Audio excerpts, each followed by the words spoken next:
Warahmatullahi wabarakatuh. Masya Allah, apa kabarnya di pagi hari ini Ustaz? Alhamdulillah baik, dan semoga seluruh para pemirsa dan pendengar Radio Hidayah 103.4 FM juga dalam keadaan sehat walafiat. Allahumma amin.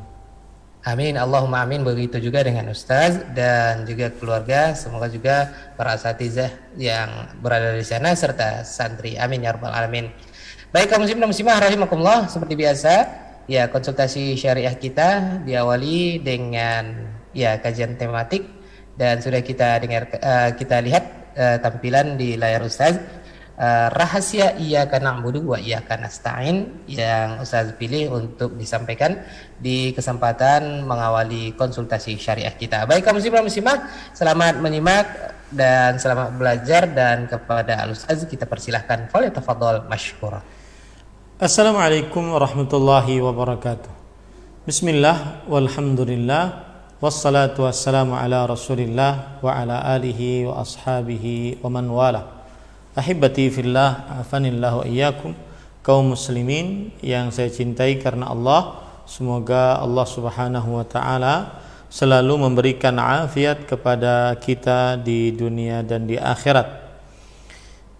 Pada kesempatan kali ini kita akan membahas tentang rahasia iyyaka na'budu wa iyyaka nasta'in. Rahasia artinya adalah sesuatu yang tersembunyi, dan yang kita ingin bahas sesuatu yang tersembunyi dari ayat yang mulia iyyaka na'budu wa iyyaka nasta'in. Rahasia yang pertama adalah yaitu rahasia iyyaka na'budu wa iyyaka nasta'in, bahwa ayat ini merupakan ringkasan dari seluruh kitab suci. Ayat ini merupakan ringkasan dari seluruh kitab suci. Syekhul Islam Ibnu Taimiyah rahimahullahu taala di dalam kitab Minhajus Sunnah, beliau berkata, innallaha anzala mi'ata kitabin. Sesungguhnya Allah subhanahu wa ta'ala menurunkan 100 buku suci atau kitab suci. Wa jama'a sirraha fi arba'ati kutubin. Dan dari 100 kitab suci tersebut Allah subhanahu wa ta'ala mengumpulkan rahasia-rahasianya pada 4 kitab suci, yaitu Zabur, Taurat, Injil, dan Al-Quran. Wa jama'a sirra hadhil arba'ah fi Al-Quranil Karim. Dan Allah subhanahu wa ta'ala menurunkan atau mengumpulkan rahasia dan ringkasan dari 4 kitab suci tersebut pada Al-Quranul Karim. Wa jama'a sirra Al-Quranil Karim fi Al-Fatihah. Dan Allah subhanahu wa ta'ala mengumpulkan rahasia Al-Quranul Karim pada surat Al-Fatihah. Wa jama'a sirral Qur'an wa jama'a sirra al-Fatihah fi iyyaka na'budu wa iyyaka nasta'in. Dan Allah subhanahu wa ta'ala mengumpulkan rahasia surat Al-Fatihah pada firman-Nya iyyaka na'budu wa iyyaka nasta'in. Ini menunjukkan bahwasanya ayat iyyaka na'budu wa iyyaka nasta'in adalah ringkasan dari seluruh kitab suci yang Allah subhanahu wa ta'ala pernah turunkan kepada manusia. Kemudian setelah itu, rahasia yang kedua adalah di dalam iyyaka na'budu wa iyyaka nasta'in terdapat tauhid, cara mentauhidkan Allah subhanahu wa ta'ala ada pada iyyaka na'budu wa iyyaka nasta'in, yaitu Allah Subhanahu wa taala berfirman di dalam Al-Qur'an, hanya kepadamu kami beribadah dan hanya kepadamu kami meminta pertolongan. Ketika para ulama bahasa berkata, taqdimu ma haqquhu ta'khir yufidu al-ikhtisas, mendahulukan yang semestinya diakhirkan, ini menunjukkan kepada pengkhususan. Kalau kita perhatikan bahasa Arab, kita bisa saja mengucapkan na'buduka, kami beribadah kepadamu. Tetapi ayat ini tidak seperti itu. Iyyaka na'budu, kepadamu kami beribadah. Kepadamu yang aturannya di akhir diletakkan di awal. Nah, ini menunjukkan kepada pengkhususan. Artinya hanya kepadamu kami beribadah dan kami tidak beribadah selain kepadamu. Ini menunjukkan kepada tauhid, ya, pengkhususan. Begitu juga kita bisa nasta'inu bika, kami meminta pertolongan kepadamu, kami meminta pertolongan kepadamu. Maka bisa saja kita berkata seperti itu, tetapi Allah berfirman iyyaka nasta'in, kepadamu kami minta pertolongan. Kepadamu yang aturannya di belakang menjadi di depan. Ini yang disebut oleh para ulama taqdimu ma haqquhu ta'khir yufidul ikhtisas, yang artinya mendahulukan apa yang semestinya diakhirkan, menunjukkan kepada pengkhususan, menunjukkan kepada pengkhususan. Oleh sebab itulah ini menunjukkan kita beribadah hanya kepada Allah dan tidak beribadah kecuali kepada Allah. Kita minta pertolongan hanya kepada Allah dan tidak minta pertolongan kecuali hanya kepada Allah. Ini menunjukkan kepada tauhid. Ini menunjukkan kepada tauhid, agar seseorang senantiasa mentauhidkan Allah Subhanahu wa ta'ala di dalam kehidupan dia, di dalam kehidupan dia. Para ikhwah yang dirahmati oleh Allah Subhanahu wa ta'ala, kemudian rahasia yang ketiga dari iyyaka na'budu wa iyyaka nasta'in adalah bahwa kita ini diciptakan oleh Allah Subhanahu wa ta'ala untuk beribadah, sebagaimana Allah berfirman di dalam surat Az-Zariyat, wa ma khalaqtu al-jinna wal insa illa liya'budun, tidaklah kuciptakan jin dan manusia melainkan supaya mereka beribadah kepadaku. Allah Subhanahu wa ta'ala juga berfirman dalam ayat pertama dalam Al-Quran yang merupakan perintah, yaitu perintah untuk beribadah. Bismillah.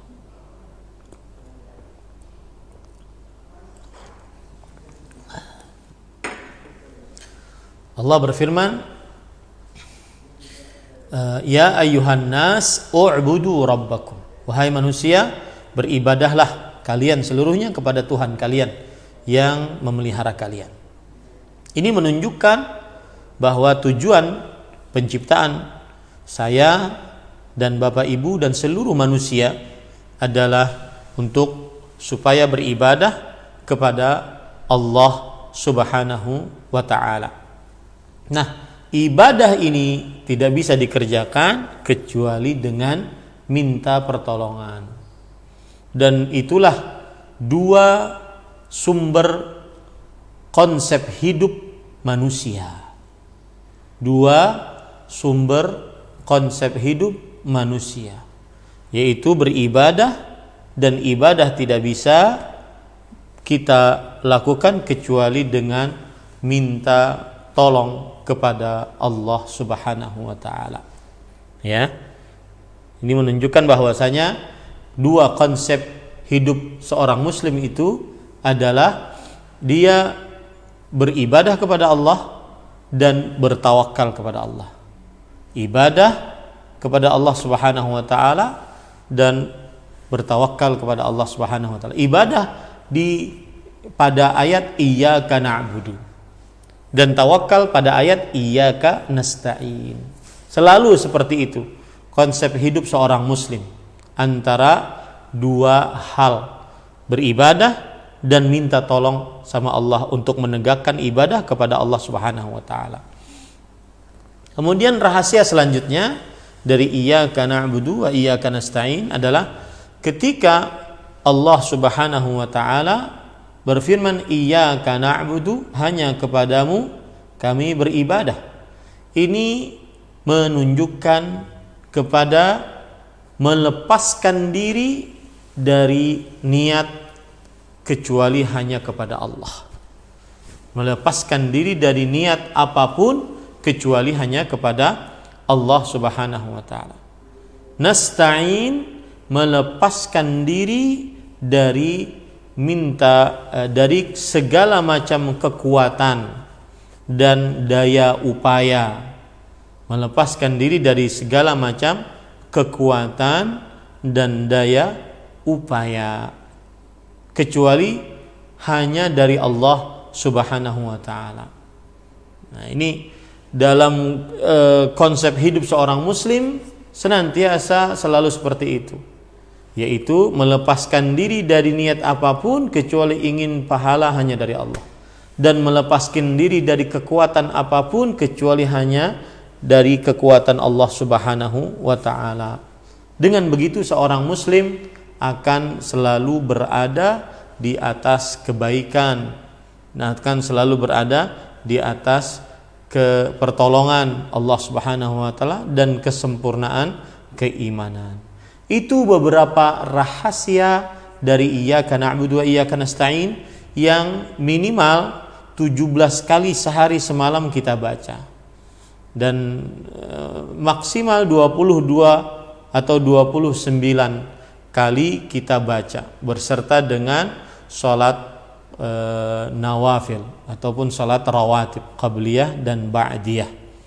Nah, ini semoga yang disampaikan bermanfaat. Wa sallallahu nabiyana Muhammad walhamdulillahirabbil alamin. Silahkan jika ada pertanyaan yang disampaikan. Wallahu a'lam. Jazakallahu khairan atas materi yang disampaikan oleh Ustaz sebagai pembuka acara konsultasi syariah kita. Ya, satu kalimat yang ada di surah Al-Fatihah sudah disampaikan oleh Ustaz penjelasannya, ya, dan rahasianya di balik kalimat iyyaka na'budu wa iyyaka nasta'in. Baik, mudah-mudahan bisa kita pahami apa yang disampaikan oleh Ustaz. Dan kaum muslimin dan muslimat, kita akan buka untuk Anda pemirsa televisi dakwah dan pendengar radio dakwah dimanapun berada. Silahkan hubungi layanan interaktif kami di studio Radio Hidayah, yaitu di nomor handphone 081175 30.000, 081175 30.000 atau 40 di belakang 3. Silakan. Baik, kita akan angkat untuk pemirsa atau pendengar yang sudah masuk. Assalamualaikum. Ya, Waalaikumsalam. Ya, bisa dikecilkan volume radio atau televisi. Oh iya, baik Bapak. Cukup mendengarkan dari. Ya, baik, sudah. Silakan. Dengan Bapak siapa di mana terlebih dahulu? Dari Mulia, Ustaz. Mulia di Panam. Mulia di Panam. Silakan Bapak Mulia. Saya perlu bertanya kepada dan mohon penjelasan kepada Ustaz tentang waktu sholatnya di waktu sholat fajar itu. Begitu kita datang itu kita akan sholat yang kita laksanakan sebaiknya sholat masjid atau sholat sholat fajar, tapi waktunya sedikit, mana yang kita dulukan, Ustaz?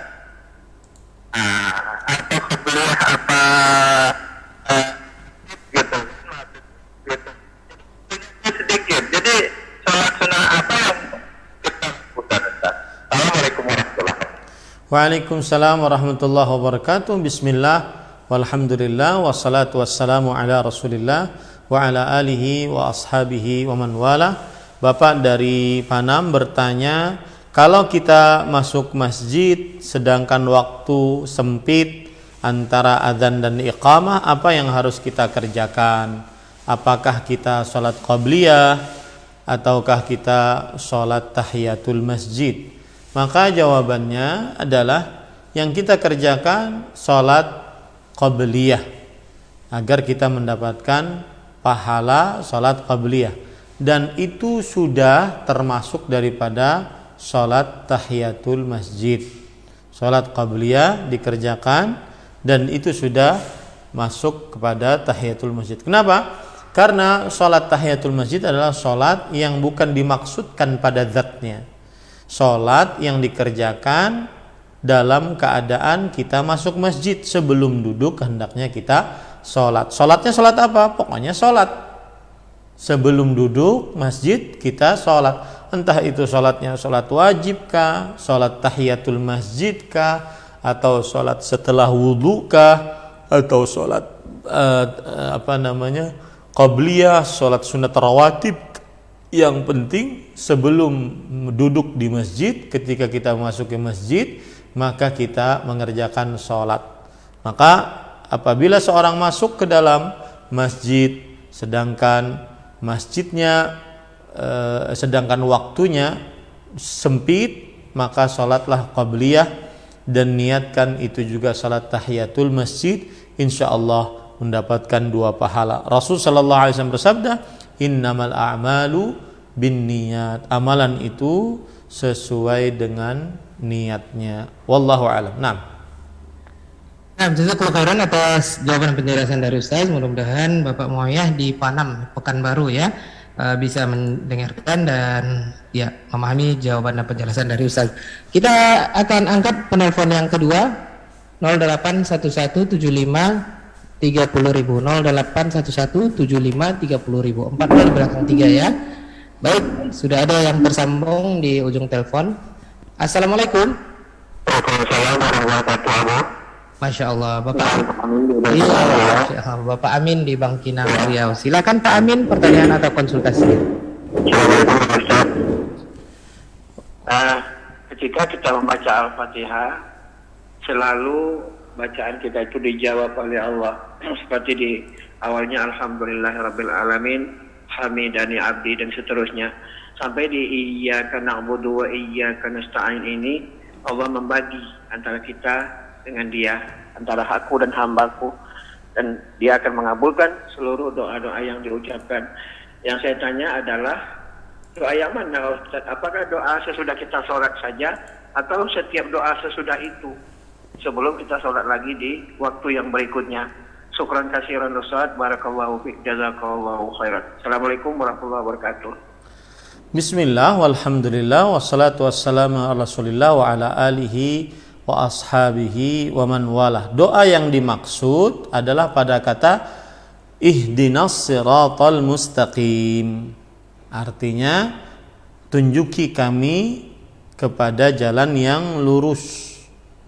Nah, ini yang doa yang dimaksud di dalam hadis tersebut. Ya, kata Rasul sallallahu alaihi wasallam, kata Allah dalam hadis qudsi tersebut, hadza li 'abdi wa li 'abdi ma sa'al. Ini adalah untuk hambaku dan hambaku akan mendapatkan apa yang ia minta. Apa yang ia minta. Wallahu a'lam. Naam. Ya, jazakallahu khairan atas jawaban dan penjelasan dari Ustaz. Ya, demikian tadi pertanyaan yang diajukan oleh Pak Amin di Bangkinang Riau ya, sudah dijelaskan dan dijawab oleh Ustaz. Baik, kita beralih ke pertanyaan berikutnya. Kita beri kesempatan lagi untuk yang bertanya melalui ya telepon atau via interaktif ya. Silakan yang sudah di ujung telepon. Assalamualaikum. Waalaikumsalam. Dengan siapa Ibu? Mbak, pendengar radio saya. Oh iya, Masya Allah, di Bukit Teratai. Ibu hamba Allah, pendengar radio Hidayah di Bukit Teratai. Silahkan pertanyaan atau konsultasinya Ibu hamba Allah. Assalamualaikum Ustaz. Waalaikumsalam warahmatullahi wabarakatuh, Ibu. Yang mau saya tanyakan ini tentang cucu. Kita ajak sholat saya, diajak ngaji pun nggak mau. Jadi apa yang saya lakukan? Ustaz, tolong saya nasihati. Terima kasih. Assalamualaikum warahmatullahi wabarakatuh. Bismillah, walhamdulillah, wassalatu wassalamu ala rasulillah wa ala alihi wa sahbihi wa man wala. Ahibati fillah, afanillah wa iyyakum, kaum muslimin yang saya cintai karena Allah. Semoga Allah subhanahu wa ta'ala selalu memberikan afiat kepada kita di dunia dan di akhirat. Pada diri seorang muslim harus meyakini bahwa ibadah akan mudah dikerjakan jika mendapat petunjuk dari Allah Subhanahu wa taala. Maka salah satu cara yang paling utama agar kita bisa mengajak cucu kita untuk senantiasa taat kepada Allah, mengerjakan sholat wajib terutama, berpuasa pada bulan Ramadan dan ibadah-ibadah lainnya, maka mintalah pertolongan dari Allah. Banyak-banyak berdoa kepada Allah agar cucu kita tersebut diberi petunjuk oleh Allah untuk taat kepada Allah. Karena la sa'adata illa bi ta'atillah. Tidak ada kebahagiaan kecuali dengan mengerjakan ketaatan kepada Allah. Wala ta'ata illa bi aunillah, dan tidak ada ketaatan bisa dikerjakan kecuali dengan mendapatkan petunjuk dari Allah Subhanahu wa ta'ala. Mendapatkan petunjuk dari Allah Subhanahu wa ta'ala. Nah ini jadi banyak-banyak nenek berdoa untuk cucunya agar diberi petunjuk oleh Allah Subhanahu wa ta'ala sehingga dimudahkan untuk mengerjakan ibadah-ibadah.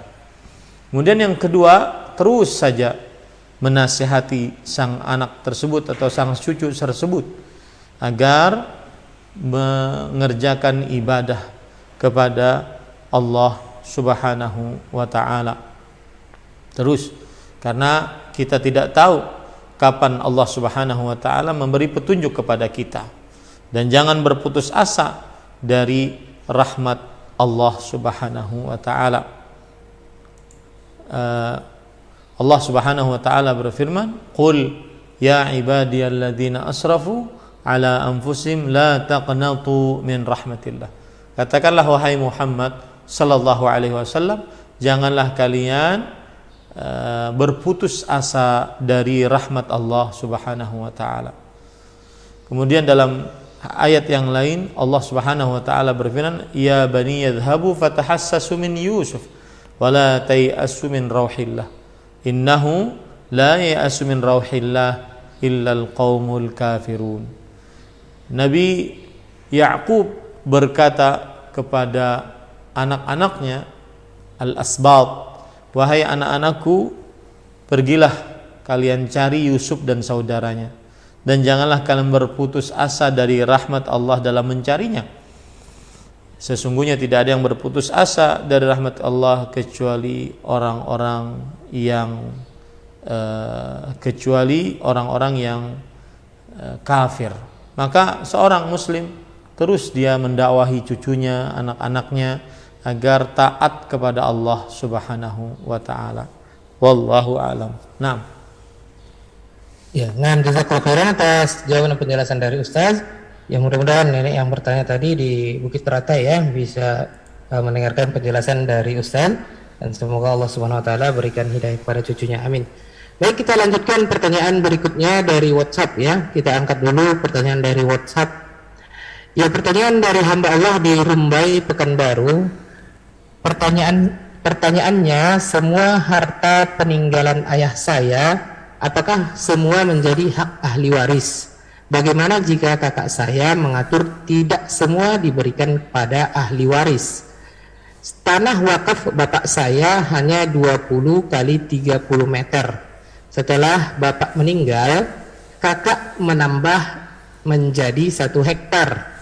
Bagaimana jika ada anak yang tidak berkenan karena anak butuh, dan apakah boleh kakak ini mengatur? Karena ada aturan Ustaz, berapa persen dari 4 hektar diwakafkan? Mohon dijawab ya Ustaz, dari hamba Allah di Rumbai Pekanbaru. Bismillah, walhamdulillah, wassalatu wassalamu ala rasulillah wa ala alihi wa ashabihi wa man walah. Ahibbati fillah, afanillah wa iyyakum, kaum muslimin yang saya cintai karena Allah, semoga Allah Subhanahu wa taala selalu memberikan afiat kepada kita di dunia dan di akhirat. Pertama, tentang pembagian harta waris, maka kaum muslimin wajib membagi harta warisnya sesuai dengan yang sudah ditentukan oleh Allah Subhanahu wa taala di dalam Al-Qur'an, begitu rinci, dan ditambah dari hadis-hadis Rasul sallallahu alaihi wasallam sebagai penjelasan sebagian hukumnya. Diharamkan seorang muslim membagi harta waris dengan selain hukum harta waris yang sudah ditentukan oleh Allah dalam Al-Qur'an. Kemudian yang kedua adalah tidak diperbolehkan harta waris dibagi menurut kepentingan seseorang, tetapi wajib dibagi sesuai dengan yang sudah ditentukan oleh Allah Subhanahu wa taala dalam Al-Qur'an. Kemudian yang ketiga, harus dibedakan mana harta waris dan mana harta yang memang sudah tercampur. Maka harta waris adalah harta yang ditinggal mati oleh pemiliknya. Itulah harta waris. Adapun harta yang tercampur maka harus dipisah, mana yang pemiliknya, mana yang ditinggalkan oleh si mayit sebagai harta dan mana yang bercampur dengan hak milik orang lain. Nah, ini adapun permasalahan yang disampaikan tadi, maka saya nasihatkan untuk pergi ke KUA ataupun ke pengadilan agama, sehingga di dalam pengadilan tersebut nanti akan didatangkan saksi ahli, kemudian setelah itu baru terjadi pembagian secara syar'i. Wallahu a'lam. Dan jazakallahu khairan atas saran, jawaban dan nasihat dari Ustaz ya. Mudah-mudahan hamba Allah di Rumbai Pekanbaru bisa mendengarkan dan ya menerima penjelasan dari Ustaz. Baik, kita beralih ke pertanyaan berikutnya. Kita akan angkat kembali.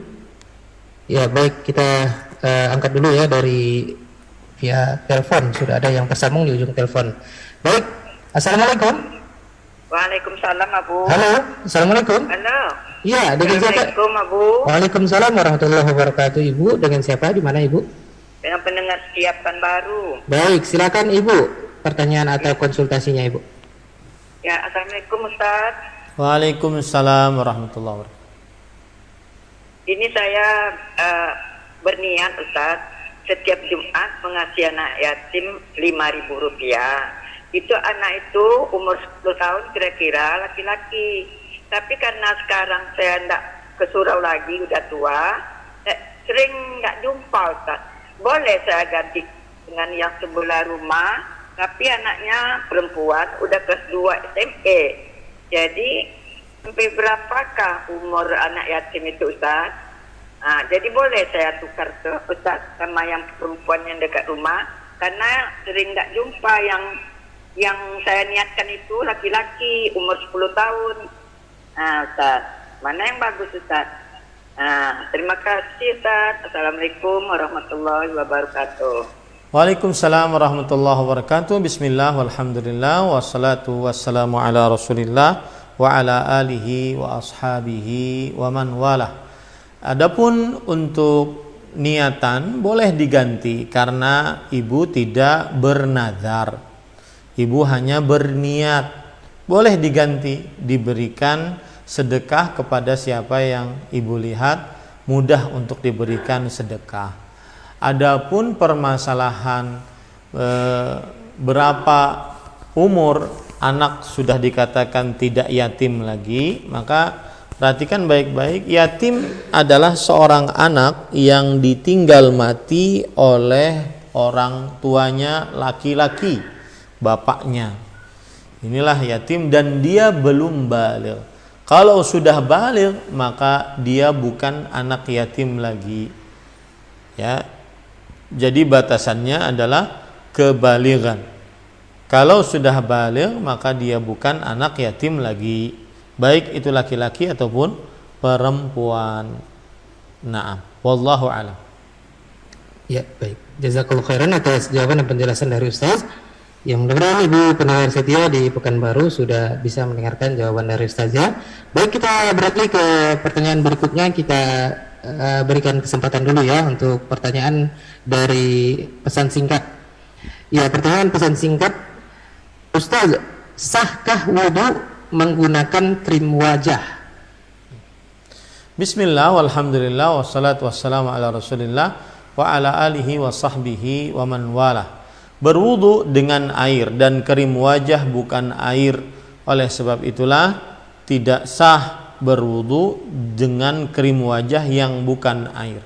Kalau seandainya krim wajahnya berupa air, maka dilihat apakah dia benar-benar air ataukah tidak. Kalau bukan air maka tidak sah berwudu dengan krim wajah.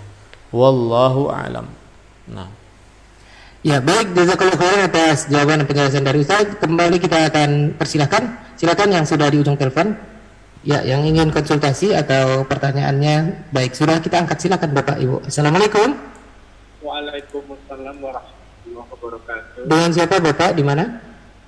Pendengar setia di Pekanbaru. Baik, Bapak pendengar setia di Pekanbaru. Silakan pertanyaan atau konsultasinya.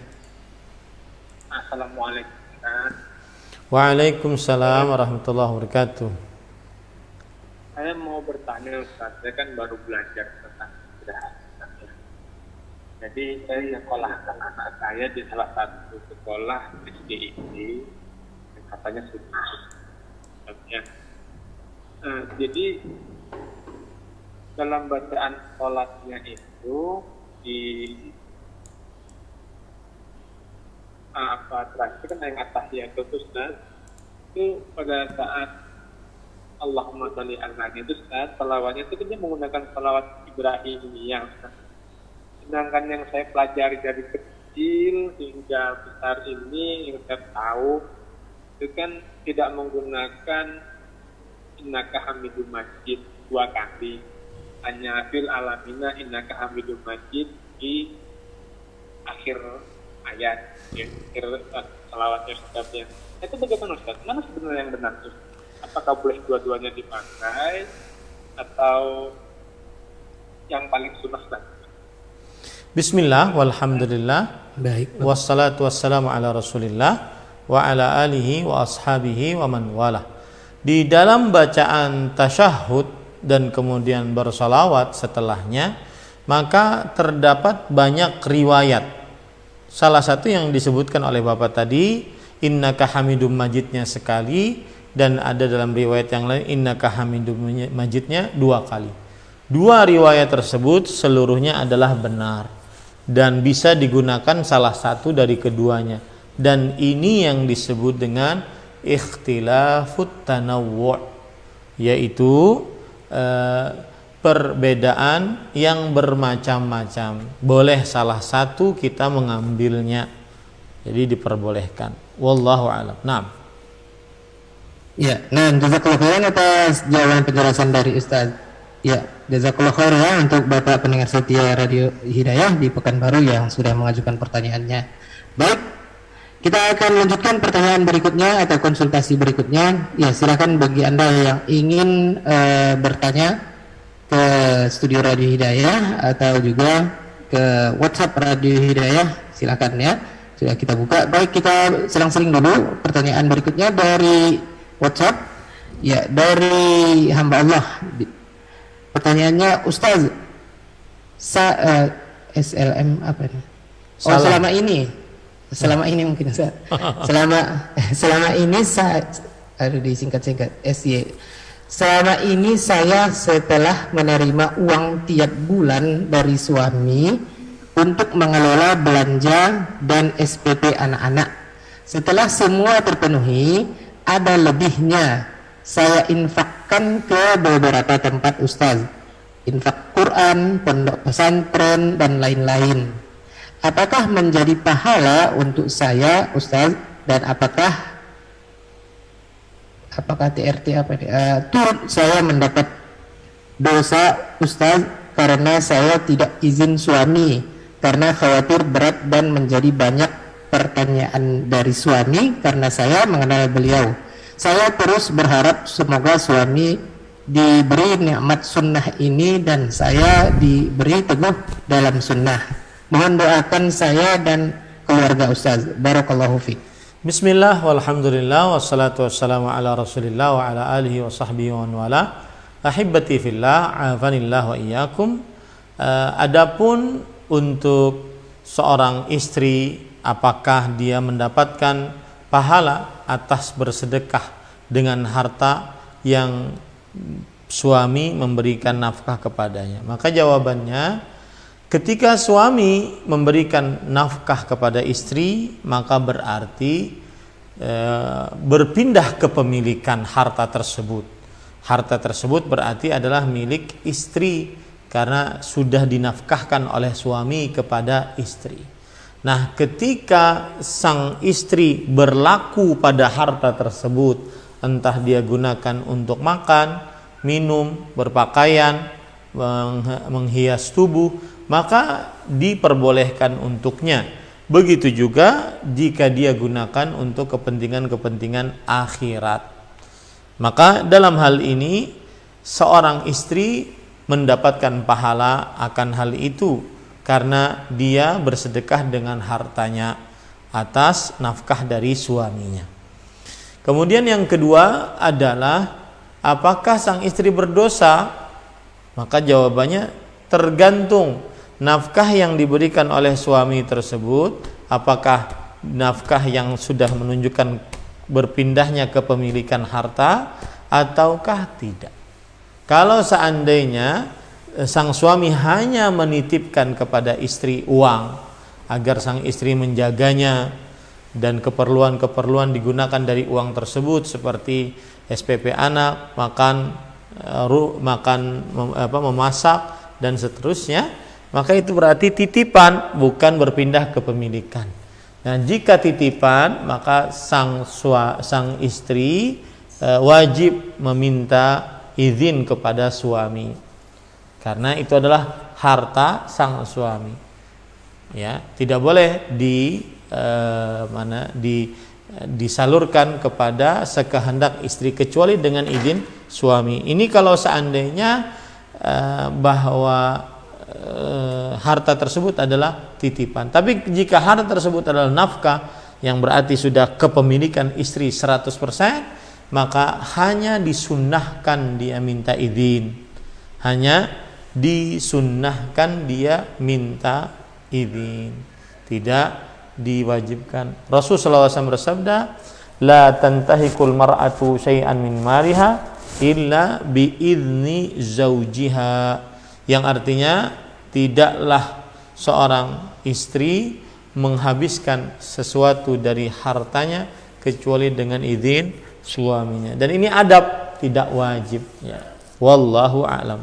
Nah, jazakallahu khairan atas jawaban penjelasan dari Ustaz. Mudah-mudahan ibu yang bertanya via WhatsApp tadi mendengarkan jawaban dan penjelasan dari Ustaz ya. Baik kaum muslimin dan muslimah rahimakumullah dimanapun Anda berada, pertanyaan jawaban dan nasihat Ustaz tadi tentunya untuk ya kaum muslimah umumnya, para istri ya. Baik, di sini ada juga curhatan berikutnya kita ajukan ya. Barakallahu fiik Ustaz, alhamdulillah saya baru mengenal dakwah sunnah ini dan saya baru menikah serta istri saya yang lebih dulu mengenal dakwah sunnah ini. Pada saat kita bercerita, kadang-kadang istri menceritakan masa-masa lalunya yang membuat saya cemburu menggebu-gebu. Apakah saya terlalu cemburu berlebihan, dan apakah yang saya lakukan ketika hal ini terjadi lagi. Mohon nasihat kepada saya yang baru mengenal sunnah ini, Pak Ustaz. Bismillah, walhamdulillah, wassalatu wassalamu ala rasulillah wa ala alihi wa sahbihi wa man walah. Sebenarnya kecemburuan dan ketidakcemburuan tidak ada urusannya dengan baru mengenal sunnah atau tidak. Ya, kecemburuan dan ketidakcemburuan adalah fitrah yang diberikan oleh Allah kepada setiap insan, baik laki-laki ataupun perempuan. Tetapi mungkin dikaitkan dengan sunnah ini adalah karena di dalam ajaran dakwah sunnah ini sangat diperhatikan tentang sifat ghairah, yaitu rasa ingin menjaga keluarga perempuan dari mata laki-laki yang bukan mahramnya, ya, dari mata laki-laki yang bukan mahramnya. Dan itu sangat ditekankan dalam ajaran dakwah sunnah ini, karena Rasulullah SAW bersabda, "Thalathatun la yadkhuluna jannata abadan." 3 orang yang tidak masuk ke dalam surga selamanya. Maksudnya saking lamanya tidak masuk surga, maka saking lama disiksa di neraka, maka disebut selamanya. Yaitu yang pertama adalah ad-dayyuth, seorang lelaki yang tidak mempunyai rasa ghairah, rasa ingin menutupi keluarga perempuannya dari mata laki-laki yang bukan mahramnya. Nah, ahibbati fillah afanillah wa iyyakum, adapun jika seorang suami cemburu dengan cerita istrinya, ya, akan masa lalunya, mungkin sang istri memiliki pacar sekian sebelum mengenal dakwah sunnah, mungkin sang istri memiliki mantan sekian sebelum mengenal dakwah sunnah, maka rasa cemburu ini adalah fitrah yang Allah berikan kepada manusia. Tetapi jangan sampai rasa cemburu ini berlebihan menuduh yang akhirnya menuduh istri tanpa bukti. Karena terdapat ada hadis, inna minal ghairah yuhibbuhallah. Ada rasa ghairah yang dicintai oleh Allah. Wa inna minal ghairah yubghiduhallah. Dan ada rasa cinta yang dimurkai oleh Allah Subhanahu wa ta'ala. Maka pada saat itu yang rasa cinta yang dicintai oleh Allah adalah idza kanat fir ribah, kalau seandainya memang ada ciri-cirinya, tanda-tandanya, ya, ada indikasi-indikasinya yang nampak dan terlihat jelas, bukan hanya sekedar was-was. Nah, itu baru kita mempunyai rasa cemburu dengan sebenar-benarnya, dan wajib pada waktu itu mempunyai rasa cemburu. Adapun hanya dengan was-was, maka tidak diperbolehkan, karena itu dibenci oleh Allah, karena akhirnya bersuudzon kepada pasangannya. Wallahu alam. Naam. Ya, dan jazakallahu khairan atas jawaban serta nasihat dari Ustaz untuk yang bertanya, dan umumnya untuk kita, ya, para suami. Baik, kaum muslimin rahimakumullah dimanapun Anda berada, mungkin ada kegiatan lain yang ingin Ustaz laksanakan. Untuk itu kaum muslimin dan muslimah, mohon maaf untuk pertanyaan-pertanyaannya tidak bisa kita lanjutkan lagi, ya. Untuk pemirsa atau pendengar yang ingin bertanya, mudah-mudahan di Jumat pekan depan insyaallah kita bersua kembali. Baik, kaum muslimin dan muslimah rahimakumullah dimanapun Anda berada, mengakhiri perjumpaan konsultasi syariah kita bersama beliau, ada tadi kalimat rahasia iyyaka na'budu wa iyyaka nasta'in yang beliau sampaikan kepada kita. Bagi yang belum mendengarkan, silakan diulang kembali video rekaman dari Ustaz. Baik, kaum muslimin dan muslimah, kini kita dengarkan ikhtitam atau penutup dari Ustaz. Silakan Ustazuna, tafadhol. Bismillah, walhamdulillah, wassalatu wassalamu ala rasulillah wa ala alihi wa ashabihi wa man wala. Di penghujung program konsultasi syariah pada Jumat 11 Jumadil Akhir 1443 Hijriah ini, saya ingin membacakan sebuah hadis riwayat Imam Ahmad bahwa Rasulullah sallallahu alaihi wasallam berdoa, dan doa ini sangat bagus dibaca untuk keadaan kita saat-saat sekarang ini. Ekonomi belum pulih, sulit mencari duit dan pekerjaan, kemudian mengakibatkan ketidakharmonisan di tengah rumah tangga dan ketidakberkahan dalam rezeki, maka silahkan bacalah doa ini. Allahumma ghfirli dzambi wa wassi'li fi dari wa barik li fima razaqtani. Ya Allah, berikanlah maghfirah atas dosa-dosaku dan lapangkanlah rumahku, nyamankan rumahku, dan berkahilah di dalam apa saja yang Engkau berikan rezeki kepadaku. Ini semua memberikan pelajaran kepada kita bahwa jika seseorang ingin rumahnya nyaman, maka perbanyaklah istighfar bagi penghuni rumah tersebut. Dan jika seseorang ingin mendapatkan rezeki yang berkah, perbanyaklah istighfar sehingga rezekinya diberkahi oleh Allah. Maka silahkan hafal doa ini. Allahumma ghfirli dzambi wa wassi'li fi dari wa barik li fima razaqtani.